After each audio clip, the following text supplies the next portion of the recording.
Bonjour à tous, j'espère que vous allez bien. Une vidéo un peu spéciale cette semaine puisque je suis en déplacement et que j'avais besoin pour réaliser cette vidéo d'un dispositif technique un peu plus léger.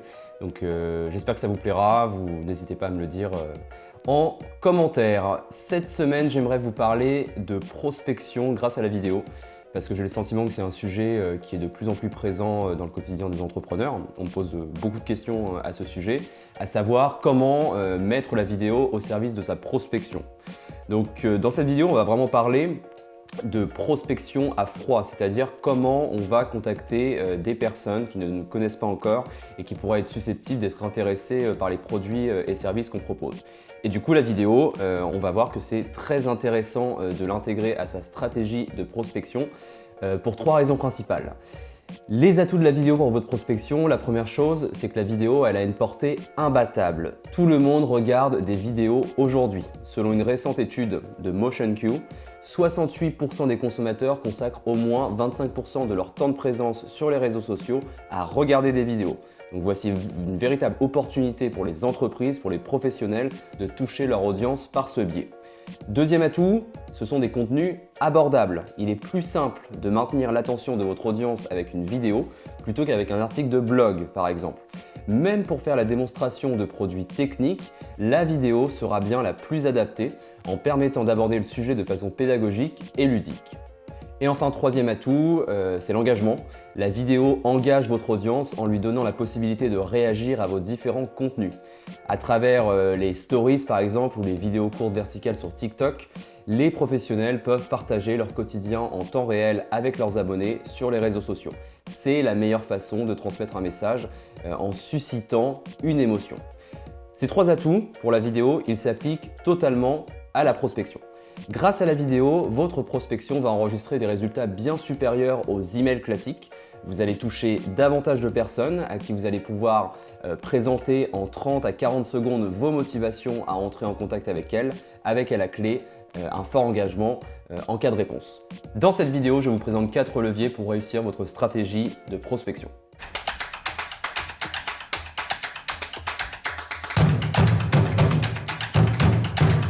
Le premier levier, ce sont les 4 objectifs à atteindre grâce à la prospection et à la vidéo prospection bien entendu. Le premier objectif, c'est de prendre rendez-vous, d'avoir une acceptation ferme sur un créneau horaire déterminé. Si vous décrochez un rendez-vous avec la personne que vous contactez, je vous conseille, par sécurité on va dire, de vraiment entériner ce rendez-vous via une invitation Google Calendar. Ça va responsabiliser le prospect que vous avez en face de vous et ça va réduire le risque de no-show. Les no-show, c'est tout simplement les rendez-vous où la personne en face ne vient pas. Deuxième objectif de la prospection, obtenir des informations et qualifier votre prospect. Il s'agit ici de définir ce qu'on appelle la strike zone. C'est la période optimale pour faire du business avec votre prospect. Alors si c'est au moment où vous prenez contact avec lui, tant mieux, mais ça ne sera pas toujours le cas et ce n'est pas grave, vous saurez alors quand le recontacter et vous aurez gagné du temps. Troisième objectif de la prospection, bien sûr, conclure des ventes. Donc là, il y a deux cas de figure. Le premier, ça ne nous concerne pas vraiment aujourd'hui, c'est si vous faites du phoning ou du porte-à-porte, là l'objectif c'est de conclure la vente tout de suite maintenant. Donc c'est pour des produits ou des services qui sont généralement relativement peu chers. Deuxième cas de figure, le mailing et le social selling. Donc là, on va être sur des processus de prise de décision un peu plus longs. On va chercher à convertir les leads en conversations, puis ces conversations-là en vente. Quand je parle de lead, je parle de toutes personnes en fait, qui vont réagir à vos contenus, aux mails que vous allez envoyer, etc.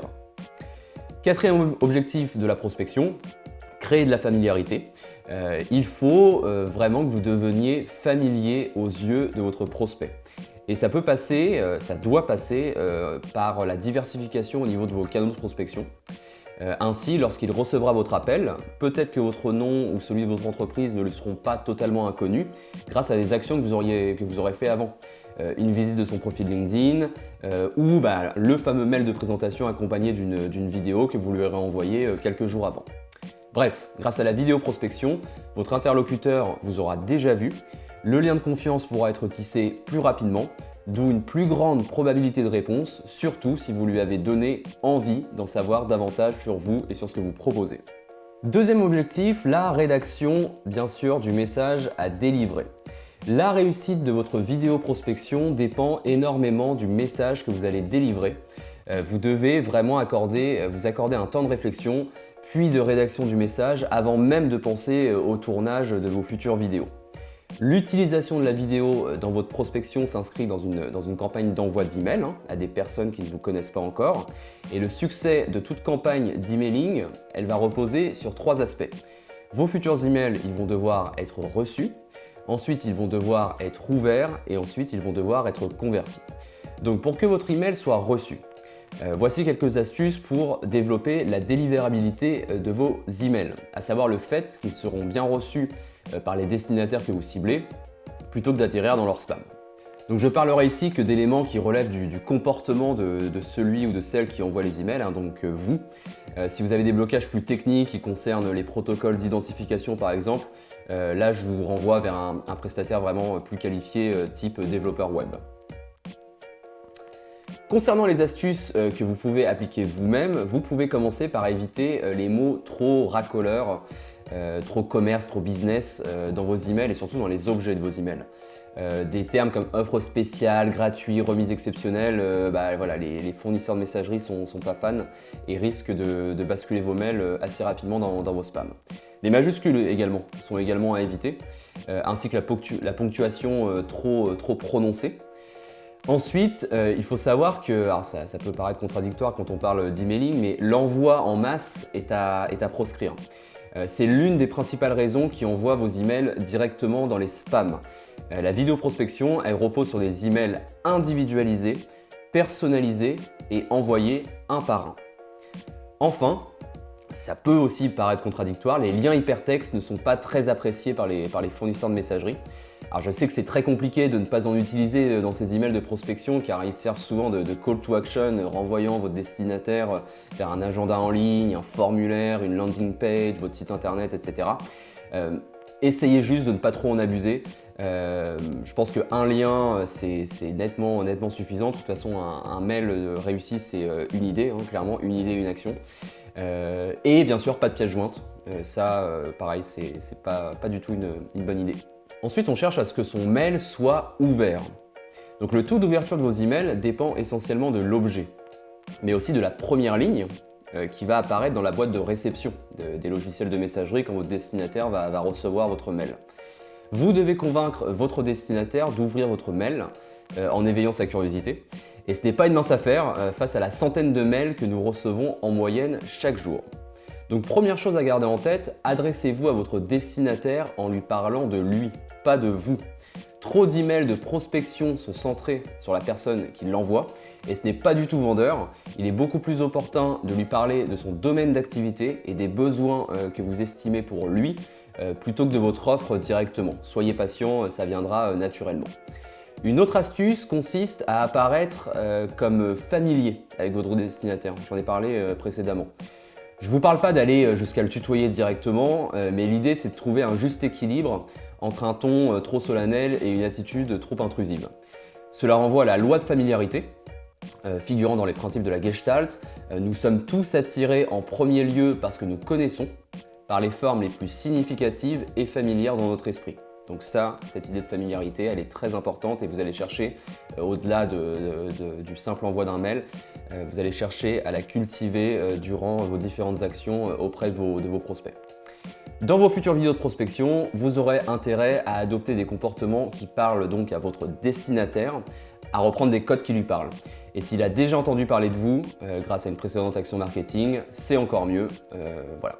Et enfin, quand on envoie un mail, on cherche, une fois qu'il a été reçu puis ouvert, on cherche à ce qu'il convertisse. Le taux de conversion de vos emails va dépendre de plusieurs éléments à définir lors de la rédaction du message que vous direz dans la vidéo. Tout d'abord, comme toute rédaction de script pour une vidéo, il convient de déterminer sa cible. Qui est-elle? Quels sont ses besoins? À quel type d'argument est-elle sensible? Ça va vous permettre ensuite de déterminer votre stratégie d'approche. Alors vous pouvez opter pour une vidéo plutôt courte pour attirer la curiosité rapidement et renvoyer vers un autre contenu. Ou alors être un peu plus précis sur vos intentions directement et inciter à une prise de rendez-vous. Ou encore, vous pouvez être exhaustif sur un sujet bien précis relatif à votre secteur d'activité qui va bien sûr intéresser votre destinataire pour tout de suite affirmer votre position d'expert et pousser votre prospect, votre destinataire à vous répondre, à prendre rendez-vous ou à vous suivre sur les réseaux sociaux. Ensuite, ce message, il va bien falloir le rédiger. Donc là encore, les possibilités sont multiples et vous serez amené à rédiger plusieurs messages de toute façon en fonction de vos différentes cibles. N'oubliez pas, l'ultra personnalisation, c'est la clé. La personnalisation, voire cette ultra personnalisation dont je vous parle, vous permettra de toucher votre audience en lui parlant de sujets qui l'intéressent. Chacune de vos vidéos de prospection doit être unique, même si vous pouvez créer un certain nombre de templates, ce qui implique un travail de recherche sur votre prospect en amont pour pouvoir rédiger le message et intégrer des petits points qui vont lui parler tout de suite. Par exemple, vous pouvez vous renseigner en visitant son site internet, lire ses derniers posts LinkedIn, etc. Enfin, le message que vous allez délivrer en vidéo s'achèvera par un call to action, un appel à l'action. Vos prospects ne sont pas idiots, ils n'apprécieront pas que vous n'exprimiez pas clairement vos intentions. Soyez honnête, sans être trop virulent. Proposez une prise de rendez-vous, demandez des informations supplémentaires. Êtes-vous vraiment le bon interlocuteur par exemple? Inscription à un webinaire si vous en organisez, invitation à participer à un podcast, enfin voilà, les possibilités sont vraiment multiples. Troisième levier pour réussir votre vidéo prospection, on doit bien sûr parler des outils nécessaires.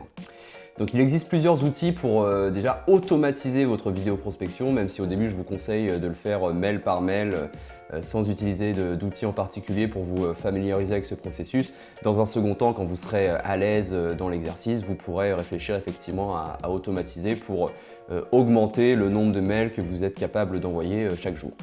Donc au-delà de l'envoi des emails, les outils dont je vous parle, ils disposent pour la plupart d'outils pour analyser, pour suivre l'envoi de vos mails, et c'est important pour savoir s'ils ont été ouverts, si le destinataire a cliqué sur un lien par exemple. Ce sont vraiment des données très utiles pour la suite de votre prospection et de vos relances, parce qu'il faudra forcément relancer à un moment donné. En prospection à froid, on ne se contente pas d'envoyer un mail et au revoir. Pour ma part, j'utilise Lemlist, ce qui me permet de centraliser tous mes envois d'email avec et sans vidéo. Donc c'est un outil qui est plutôt intéressant, intuitif, ludique. Mais d'autres solutions existent comme Banjoro. Donc son principal avantage à Banjoro, c'est de permettre de tourner la vidéo et de l'envoyer directement à partir de l'application. En revanche, vous aurez moins de possibilités au moment du tournage car vous tournerez a priori à partir de votre smartphone forcément ou de votre webcam. Donc vous pourrez un peu moins soigner la technique, on va dire, en utilisant une vraie caméra, un micro, etc. Mais bon, c'est une possibilité tout de même. Autre précision, l'envoi de la vidéo seule n'est pas suffisante en prospection. Vous n'allez pas envoyer le mail dans le corps du mail et au revoir. Non, il faut l'accompagner d'un petit texte pour introduire cette vidéo, mais aussi pour la conclure en reprécisant votre call to action par exemple. Bonjour Emma, plutôt qu'un email écrit et traditionnel, j'ai préféré vous envoyer cette courte vidéo. Là, Emma elle est invitée à cliquer sur cette vidéo, à la regarder. Et un petit mot de conclusion, je vous laisse revenir vers moi pour planifier un échange, la balle est dans votre camp. Voici également le lien vers mon agenda en ligne si vous préférez choisir un créneau rapidement. À bientôt, Jocelyn. Voilà. La vidéo seule ne suffira pas. Quatrième levier, il y a un véritable mindset à développer pour être à l'aise face caméra. Parce que la prospection, on ne va pas se mentir, c'est un travail de longue haleine. Pour tenir le rythme, il convient d'être régulier et d'intégrer ce tournage dans votre routine quotidienne. Je vous conseille ainsi de bloquer véritablement des créneaux dans votre agenda. Moi par exemple, je me bloque 1 heure tous les matins pour enregistrer et envoyer mes messages de vidéo prospection. Et ensuite, je vous conseille d'envisager votre intervention filmée de la même façon que vous aborderiez une prise de parole en public. En effet, la finalité est assez semblable, sauf que votre audience ne sera pas physiquement présente lors de votre discours. C'est souvent un frein, c'est souvent ce qui bloque les personnes qui ne sont pas du tout à l'aise devant une caméra. En rédigeant votre propos en amont, vous vous assurez que votre message sera complet et compréhensible. Sans se préparer et en improvisant lors du tournage, vous prendriez le risque d'omettre un ou plusieurs éléments importants. Donc écrivez votre intervention et une fois que c'est fait, répétez-la plusieurs fois pour être suffisamment à l'aise lors du tournage. En répétant cet exercice, au fur et à mesure, vous aurez de moins en moins besoin de répéter, mais au début c'est vraiment utile. Pourquoi pas faire même un entraînement où vous êtes face à un miroir pour avoir un point de regard. Ça peut être intéressant. Et lors du tournage, adressez-vous véritablement à la caméra pour donner l'impression à la personne qui regardera votre vidéo que vous vous adressez directement à elle. Un bon mindset ne vous permet pas cependant de faire l'économie d'une bonne préparation technique. Pour ce qui concerne le tournage de vos vidéos de prospection, installez-vous dans une pièce sans trop de bruit ambiant, déjà pour ne pas être dérangé, mais aussi pour avoir une prise de son optimale. Concernant le matériel à utiliser, la configuration minimale intègre une caméra bien sûr et surtout un micro-cravate. Ça c'est primordial, installé à 20 cm environ de votre bouche. Le son c'est super important, c'est presque plus important que l'image. Vous avez beau faire le plus beau cadre du monde, si votre message il est pas très compréhensible ou que le son même n'est pas agréable à écouter, vous mettez dès le début pas du tout toutes les chances de votre côté pour que votre message atteigne votre audience et lui donne envie de vous contacter. Donc soignez bien la prise de son. Ensuite, installez-vous dans une pièce lumineuse, à proximité d'une fenêtre par exemple, pour profiter de la lumière naturelle. Cependant, attention à ne pas être à contre-jour, c'est-à-dire que la source de lumière serait face à la caméra et vous seriez alors éclairé de dos, donc votre visage serait totalement obscurci. Si vous disposez d'un peu plus de moyens techniques avec quelques projecteurs, des panneaux LED, des softbox par exemple, vous pouvez disposer un premier éclairage à 45 degrés, à votre droite ou à votre gauche, puis une seconde source de l'autre côté, c'est ce qu'on appelle la lumière de contre. Et si vous disposez d'une troisième source, si vous êtes vraiment chaud, vous pouvez l'installer dos à vous. Ensuite, attention à la stabilité. Pour votre tournage, si vous avez un trépied, c'est super. Vous pouvez installer votre caméra ou votre téléphone portable dessus. Et si ce n'est pas le cas, posez à minima votre caméra sur une surface stable de façon à éviter à ce qu'il y ait trop de vibrations. Une fois le matériel installé, vous pouvez lancer le tournage de vos différents messages. Personnellement, moi j'ai intégré une routine pour ma vidéo prospection. Je les tourne par 20 vidéos 3 fois par semaine. Donc j'aboutis à 60 vidéos que j'envoie vraiment à 60 destinataires qui font partie des personnes, des entreprises avec qui j'aimerais absolument travailler. Mais vous pouvez démarrer plus tranquillement, pas besoin d'en faire 20 d'un coup, déjà en faire 5 par jour au début, c'est pas si mal. Le principal c'est de lancer les choses, de lancer le processus, et après quand vous serez de plus en plus à l'aise, vous pourrez augmenter la cadence. Lors du tournage, il s'agit de s'adresser directement à votre intervenant, donc à regarder la caméra, je vous l'ai déjà dit. Détendez-vous, tâchez d'être dynamique et souriant. Et si vous n'êtes pas à l'aise avec cet exercice, essayez justement d'oublier la caméra, je sais c'est plus facile à dire qu'à faire, et d'imaginer que ce n'est pas une caméra mais que c'est directement le destinataire qui est en face de vous. L'idée c'est de tourner votre message en une prise pour ne pas avoir de montage à réaliser après. La vidéo prospection ça prend déjà pas mal de temps, on va pas se mentir, donc si en plus vous ajoutez du temps de montage après coup, là vous commencez à partir sur des timings qui vont être vraiment importants. C'est ce même souci de temps qui m'incite à ne pas vous recommander le sous-titrage qui est utile, qui est plus qu'indispensable même lorsque vous êtes sur de l'inbound marketing, lorsque vous communiquez sur les réseaux sociaux, lorsque votre audience tombe sur votre vidéo par hasard et que le son n'est pas activé, s'il n'y a pas de sous-titres, si elle n'est pas compréhensible sans le son, vous vous coupez tout de suite d'une grosse part de l'audience. La vidéo prospection c'est un peu différent, si la personne a déjà cliqué sur la vidéo dans l'intention de la regarder, bon, ça ne veut pas dire qu'elle aura le son toujours d'activer, Mais encore une fois, si vous devez sous-titrer chacun de vos messages en vidéo prospection, ça risque de prendre beaucoup de temps et on va pas se mentir, même si on est sur de l'ultra personnalisation et qu'il ne s'agit pas d'envoyer 1000 vidéos par semaine, il va falloir quand même en envoyer un certain nombre pour avoir voilà, un rendement qui se crée et que vous ayez des retours. Donc le sous-titrage, pour moi, vous pouvez le négliger quand il s'agit d'une vidéo de prospection. Voilà, vous savez tout ou presque pour en tout cas démarrer votre stratégie de vidéo prospection. N'hésitez pas à m'envoyer vos premières vidéos, ça me ferait plaisir de voir ce que vous faites, ce que vous avez décidé de lancer.